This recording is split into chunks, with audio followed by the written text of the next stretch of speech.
She walked into the bank like she had 1,000 times before, quiet, steady, with a manila folder tucked under one arm and not a single ounce of arrogance in her step. Nothing about Elise Carter stood out, at least not at first glance. Faded jeans, a plain dark green hoodie, no jewellery, no flashy bag, no makeup, just a calm expression and eyes that didn't flinch. But that morning, the air inside Maplewood Savings felt different the second she stepped through the door. Not because she did anything wrong, just because of how she looked. Behind the counter, Sophia Morales paused mid-transaction, her fingers still hovering over the keypad. She didn't mean to stare, it just caught her off guard. Elise wasn't a regular, not at that branch, but something about her felt familiar, or maybe it was just the way she carried herself, like someone who wasn't here to ask for permission. Across the lobby, Richard Miller, the branch manager, looked up from his desk. His eyes narrowed. Then came that slight shift in posture, the one you see when someone thinks they already know your whole story just by the way you dress. "Elise Carter," he called out, standing up before she could even introduce herself. She nodded. "That's me, I have an appointment." "We didn't schedule anything for this morning," he cut in sharply, stepping around his desk. "If this is about a loan, you'll need to submit an application online." Elise didn't react. She just reached into her folder and gently placed a document on the edge of his desk. "It's already been submitted," she said. "I was told I could follow up in person." Miller glanced at the paper but didn't pick it up. His eyes didn't even flicker toward the details. They stayed locked on her face, then drifted down to her hoodie. "This is a high-value request," he said, his voice rising just enough for the nearby customers to hear. "We don't usually handle these kinds of things without proper channels." He didn't say people like you, he didn't have to. Behind the front desk, Sophia's hands tensed. She glanced at the lobby, where a few heads were starting to turn. One woman in a grey coat looked uncomfortable but stayed quiet. In the far corner, a college student, Tyra Johnson, was sitting at one of the waiting benches, scrolling on her phone. She wasn't paying attention, not yet. Miller let out a small laugh like he was trying to soften the blow, but his eyes didn't smile. "You do realise," he said, "this is a $2 million business loan request. Community Development Fund, right? That's what it said online?" Elise nodded again, calm. "That's right." He crossed his arms. "And what kind of collateral do you plan to offer? I'm assuming it's not in that folder." The dig landed with a few chuckles from two men sitting nearby. Elise didn't flinch. She didn't look at them. She just kept her eyes on Miller, steady and unmoved. "Everything's documented," she said softly. "If you'll take a look, you'll see..." But he didn't let her finish.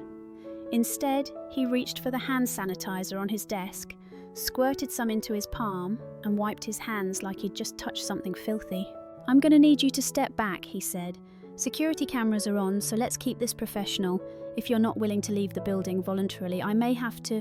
"What exactly am I being asked to leave for?" Elise said, her tone still steady, still polite. Miller blinked. He didn't have an answer, but it didn't stop him from reaching for the phone.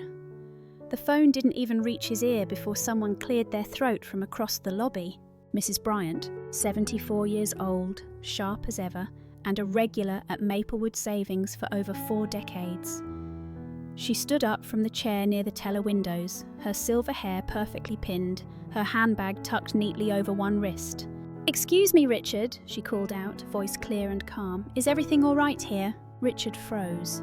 Everyone in the bank knew Mrs. Bryant. She hosted charity events, cut ribbons at city parks, and probably had more money in retirement accounts than the rest of the customers combined. Her opinion mattered. "We're just following protocol, Mrs. Bryant," Richard said quickly. "This young lady showed up without an appointment and is making a high-value request with incomplete paperwork." "Incomplete?" Elise asked, still standing quietly beside his desk. "You haven't looked at a single page."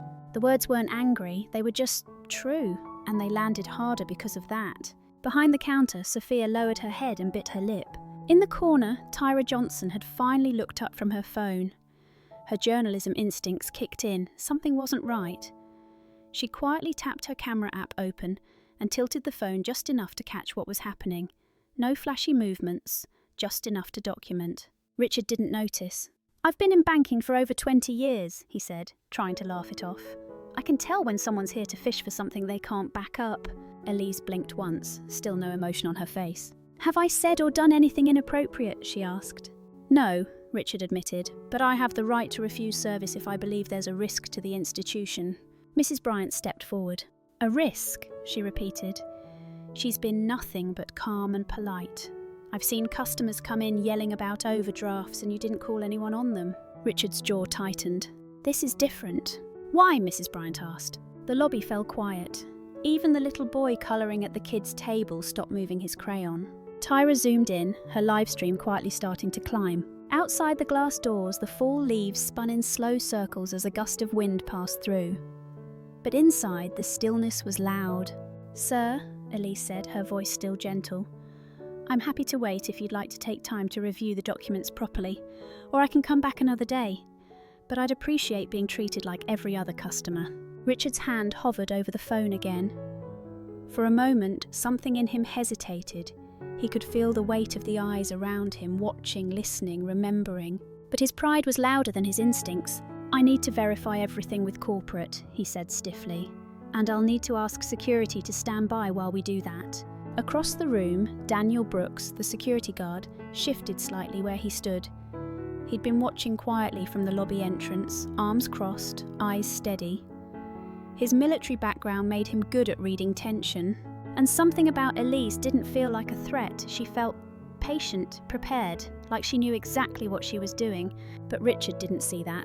Instead, he picked up the phone and began dialing, his voice flat. Yes, this is Richard Miller at Maplewood Branch. I need to report a suspicious customer refusing to leave after a denied application. Sophia looked up, panic in her eyes. That wasn't what happened. Mrs. Bryant turned to Elise. Honey, she said, is there someone you'd like me to call? Elise smiled softly but shook her head. No need, everything's going to unfold exactly how it's supposed to. And somehow, she meant it. Tyra's hand was trembling slightly now, not out of fear, but because she knew what she was capturing mattered. She had less than 200 followers on her stream, but the comments section was already heating up.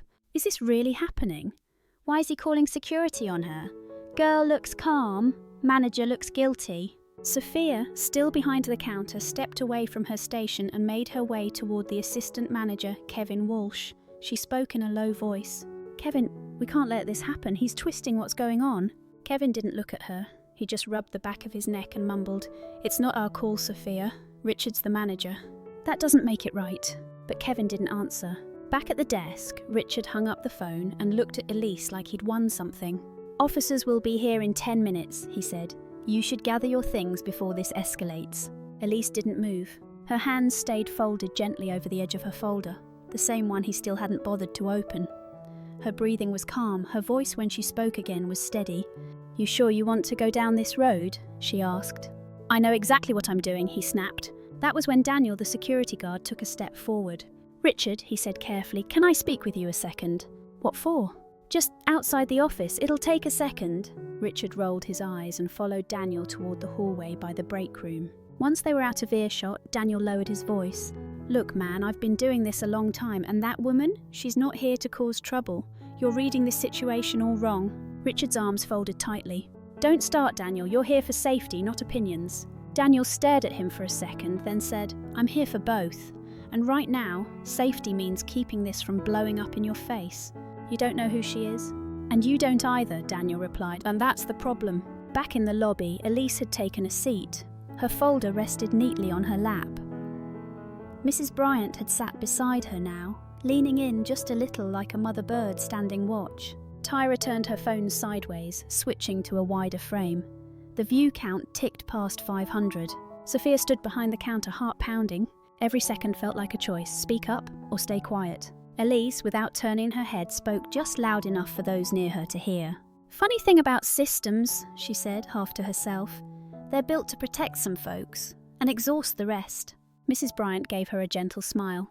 But sometimes, Elise added, all it takes is for one person to press record, and the system has to look at itself. Tyra blinked, her screen catching every word. The chat lit up like a bonfire. Say that again, she's preaching.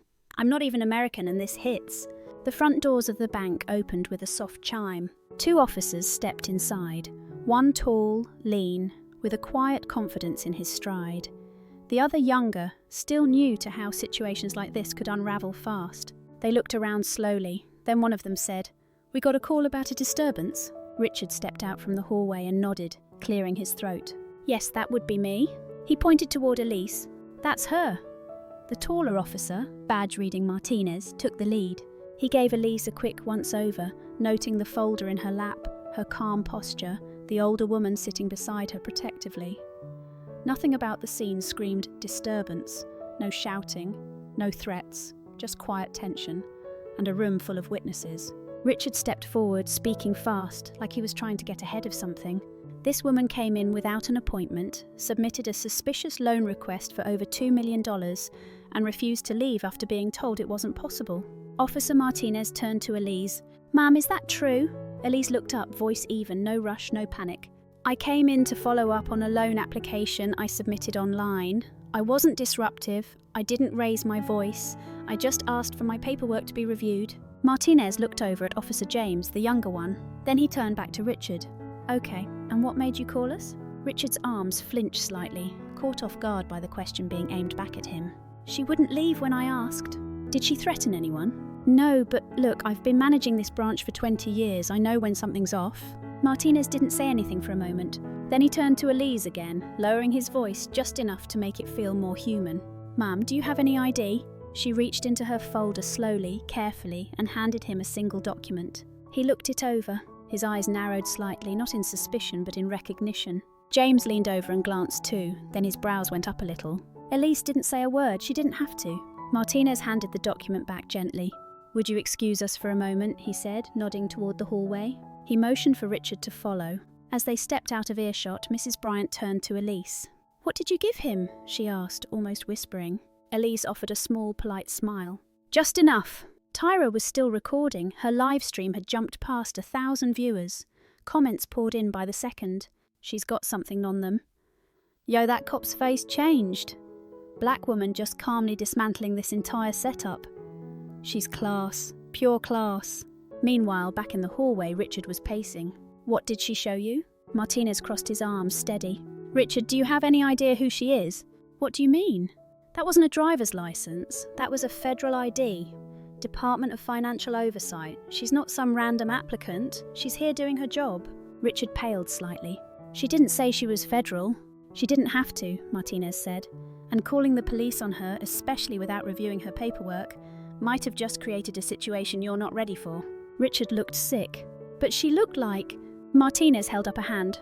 Don't finish that sentence. Back in the lobby, Elise remained seated, composed, not smug, not cold, just patient. Mrs. Bryant reached over and touched her hand gently. You know, she said, I've seen a lot in my life, but I've never seen someone handle this kind of disrespect with such grace. Elise gave a soft smile. Sometimes grace is the loudest way to say I'm not afraid of you. Tyra's screen froze briefly from the flood of viewers now trying to join. Over 2,000 people were watching, and the door to the hallway creaked open. Martinez stepped out first. He walked straight toward Elise and extended his hand, not to escort her out, to offer respect. Thank you for your patience, ma'am. You're free to remain here as long as you like. If there's anything else you need from us, just say the word. Elise nodded. I appreciate that, officer.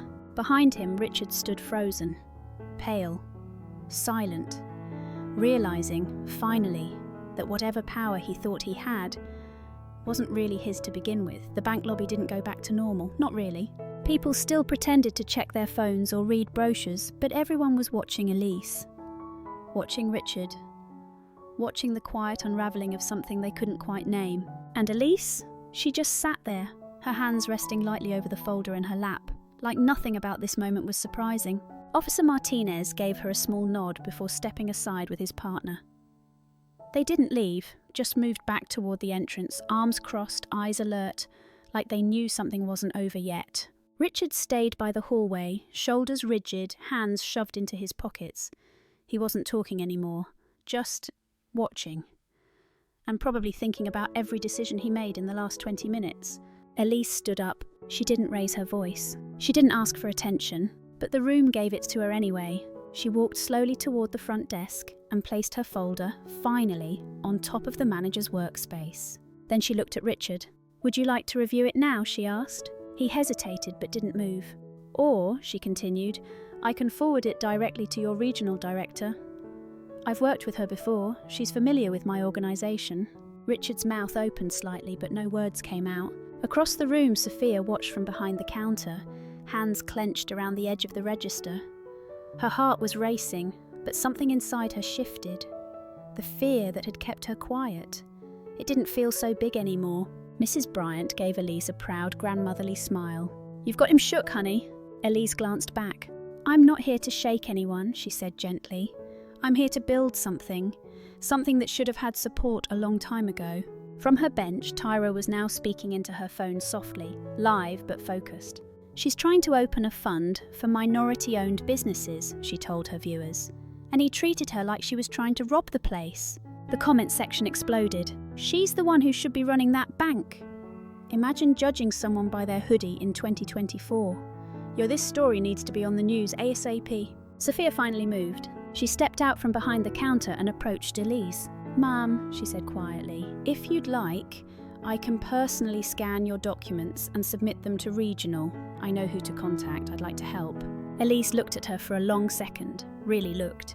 "What's your name?" she asked. "Sophia Morales." Elise nodded. "Thank you, Sophia." Then she turned back to Richard one last time. "This isn't about you," she said softly. "It's about a pattern, and whether or not you're going to be part of changing it." She didn't wait for a reply. Instead, she sat back down, folder still unopened by him, and simply waited. The kind of wait that told everyone in the room, she's not walking out empty-handed. Tyra tilted her camera, catching every detail. And in the background, the soft chime of the front door rang again. A woman in a navy suit stepped inside, holding a briefcase. She walked with purpose, eyes scanning the lobby once. Then she said, loud enough for everyone to hear, "Elise Carter?" Elise turned. "Yes?" "I'm from the Office of Financial Compliance," the woman said. "I believe we have an appointment after all." The woman in the navy suit didn't smile. She wasn't rude, but she wasn't here for pleasantries either. Her steps were measured, her expression unreadable, the kind of presence that made people sit up a little straighter without realising why. "Elise Carter?" she repeated, even though Elise had already responded. Elise stood again and nodded calmly. "Right here." The woman extended a badge. "Maya Daniels, Office of Financial Compliance." A quiet murmur moved through the lobby, soft but unmistakable. Tyra caught it all on camera. Badge, voice, reaction. Her viewer count doubled in less than a minute. Richard, who had been hovering near the hallway, stiffened. "Wait," he said, voice cracking slightly. "You're with the... I didn't know anyone was scheduled to visit." Maya turned to him, professional but direct. "That's the point, Mr. Miller. Surprise audits are part of our policy, especially when we receive multiple flagged complaints from the same branch." Richard looked like someone had pulled the floor out from under him. "Complaints?" he repeated. "From who?" Maya didn't answer. She didn't have to. Elise turned to face him, her tone still even, still calm. "I didn't come in today just to ask for a loan," she said. "I came to observe how your team treats loan applicants, especially those who don't fit your expectations." Sophia's hand flew to her mouth. Richard blinked rapidly. "So, this was all a setup?" "No," Elise replied, "and this was a chance." She let that hang for a second. "A chance to treat someone with fairness, with respect. A chance to follow the same procedures you'd offer anyone else walking in with a suit and tie." Maya opened her briefcase and pulled out a thin file. "Mr. Miller, we'll need to review your loan processing protocols. Specifically, how decisions are communicated, how paperwork is evaluated, and whether applicants are offered equal follow-up options." Richard tried to gather himself. I was just following procedure. I never denied her loan.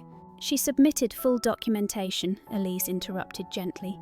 "You didn't read past the first page, and you made a phone call to report me as suspicious before asking a single clarifying question."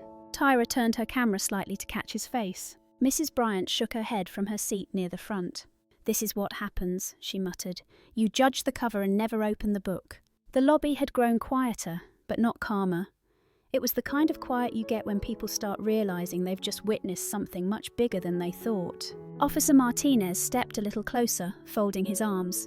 He didn't say anything, but he was listening.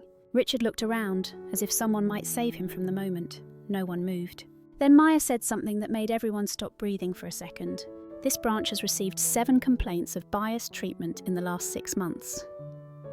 Today was an opportunity to observe whether those patterns were real." Her voice didn't need to be loud, just clear, and it was. Richard's lips parted slightly, but he said nothing. Tyra's livestream exploded with comments. "She's a plant. Bro, this is a real investigation." He played himself. "This is how change happens." Elise placed her folder back on the desk. "This contains records of my financials," she said. "Over $4 million in liquid assets.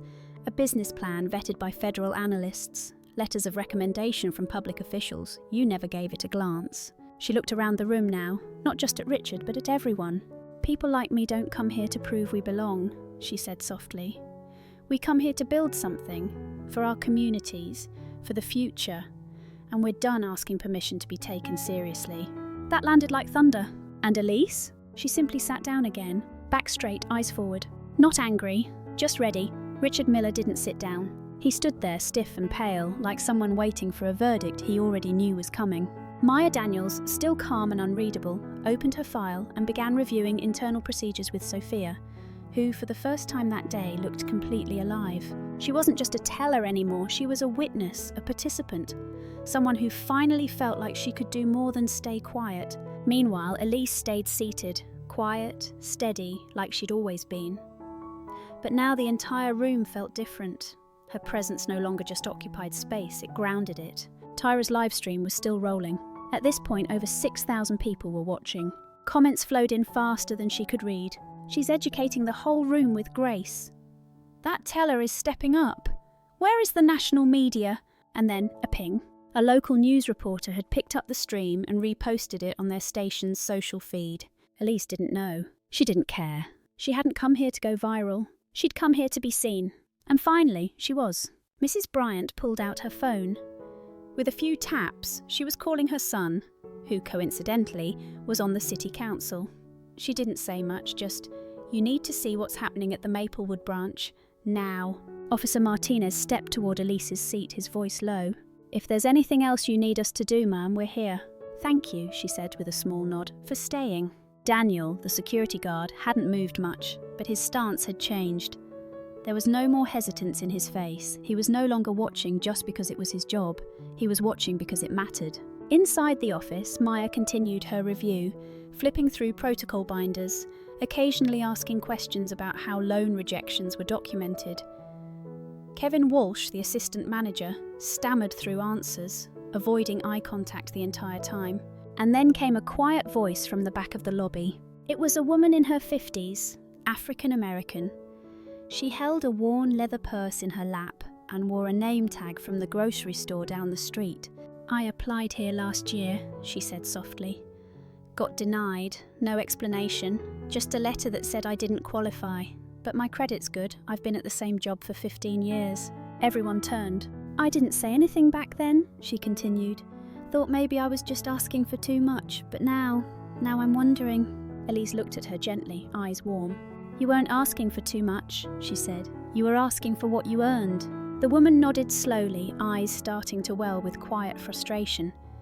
And something else too, relief. Maya glanced toward her.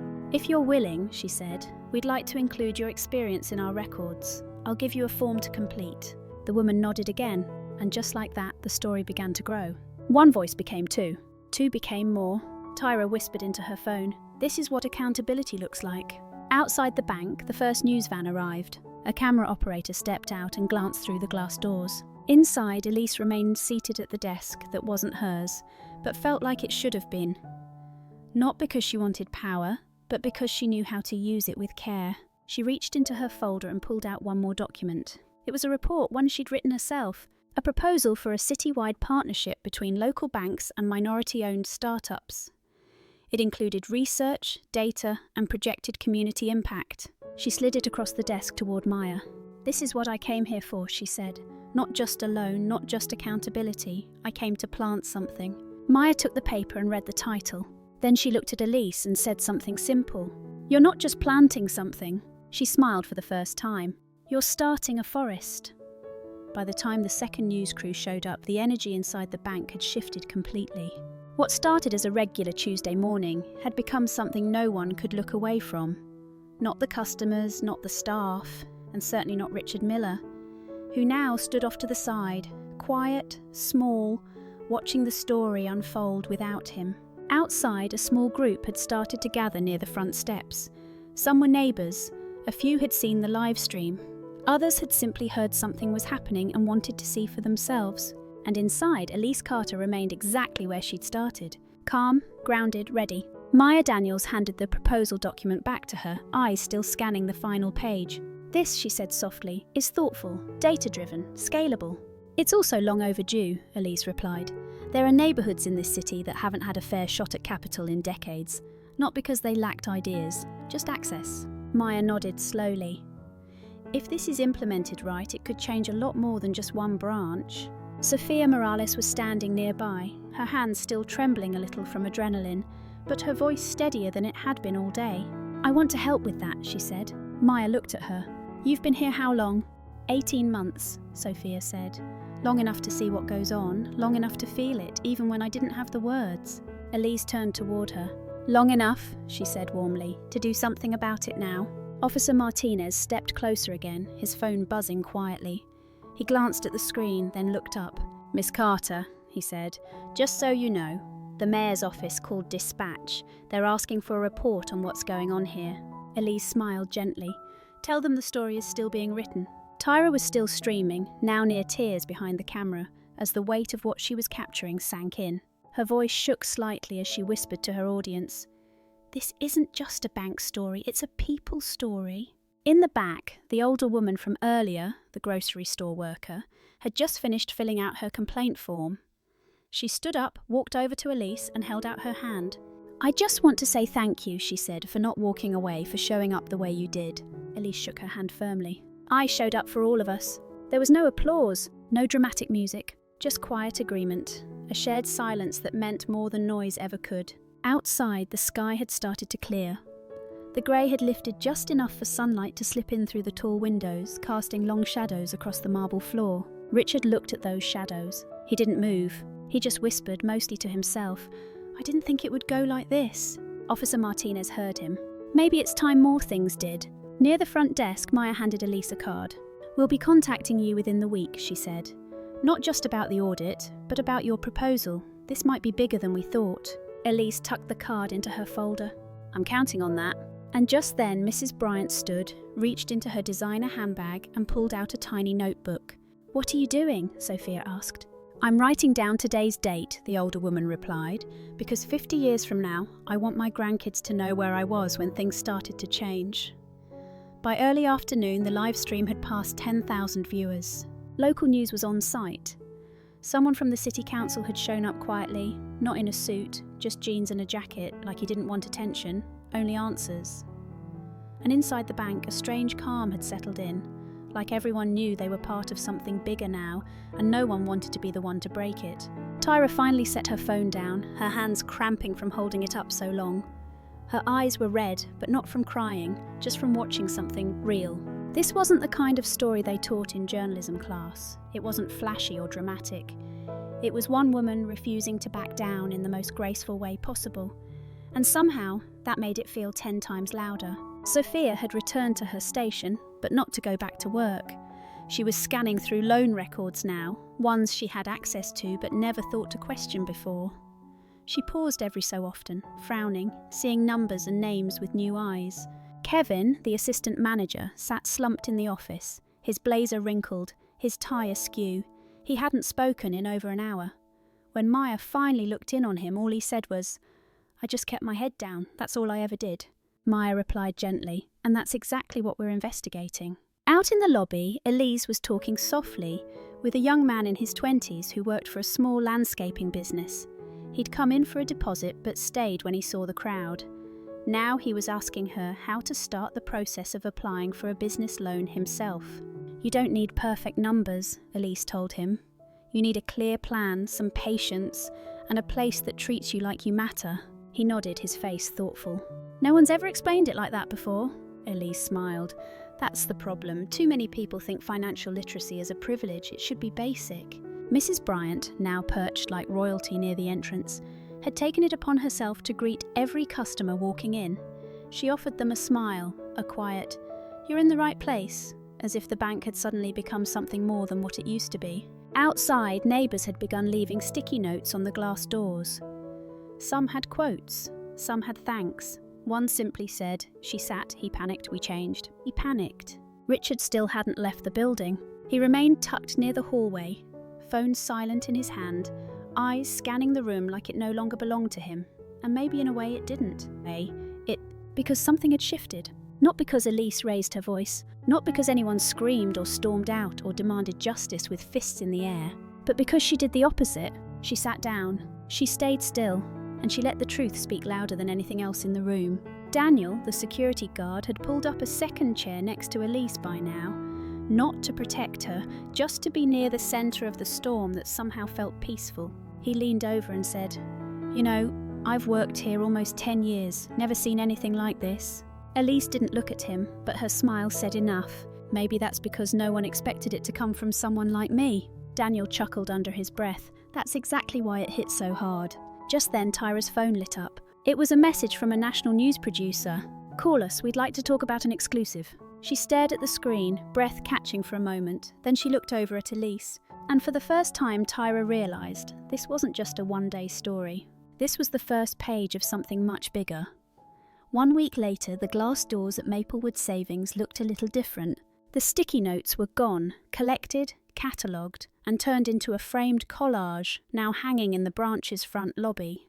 Right beneath it was a small brass plaque, donated anonymously, engraved with 6 words. "Respect isn't requested, it's required." Sophia Morales now wore a blazer instead of a name tag. After the audit, Maya had quietly recommended her for interim branch manager. Not because she was perfect, but because she'd spoken up when it mattered. The office felt different too. There were new posters on the wall, not about mortgage rates or credit cards, but about access, equity, programs for small businesses in overlooked neighbourhoods. Some people rolled their eyes the first few days, but they stopped rolling once customers began showing up asking about them. People had seen the live stream. They remembered the woman in the green hoodie, and her name was being said in rooms it had never reached before. Elise didn't come back to the branch. She didn't need to. Instead, she met with city officials, local banks, and non-profit leaders. The proposal she left on the desk that day was now being reviewed by a regional committee. There were plans to pilot her community lending model in 4 districts, and more people had asked to join than she'd ever expected. She still kept it quiet though. No press tour, no photo ops, just quiet meetings, clear spreadsheets, late nights with tea and soft jazz, and emails that ended with, "Let me know if you have questions, I'm happy to help." Tyra's video ended up on the front page of multiple sites, not because it was dramatic, but because it wasn't. Just a steady camera, a calm voice, a powerful shift that couldn't be ignored. She'd been offered a summer internship at a major news outlet. She accepted, but only after asking if she could keep covering local stories too. Daniel, the security guard, had started volunteering at a mentoring group for young men looking to get into community protection work. He told them the story like a parable, how sometimes doing your job means listening harder than you speak. And Richard? He resigned, not with a headline, not with an apology either, just a quiet departure after the audit results came back. Multiple violations, disproportionate rejections, patterns no one had bothered to trace until now. No one threw a party? No one needed to, because the celebration wasn't in who left, it was in what stayed. The branch kept a copy of Elise's proposal in the front office. Customers asked to read it while they waited for appointments. It wasn't fancy, just clear, fair, full of possibility. One morning, Mrs. Bryant walked in with her grandson. He was opening his first business account.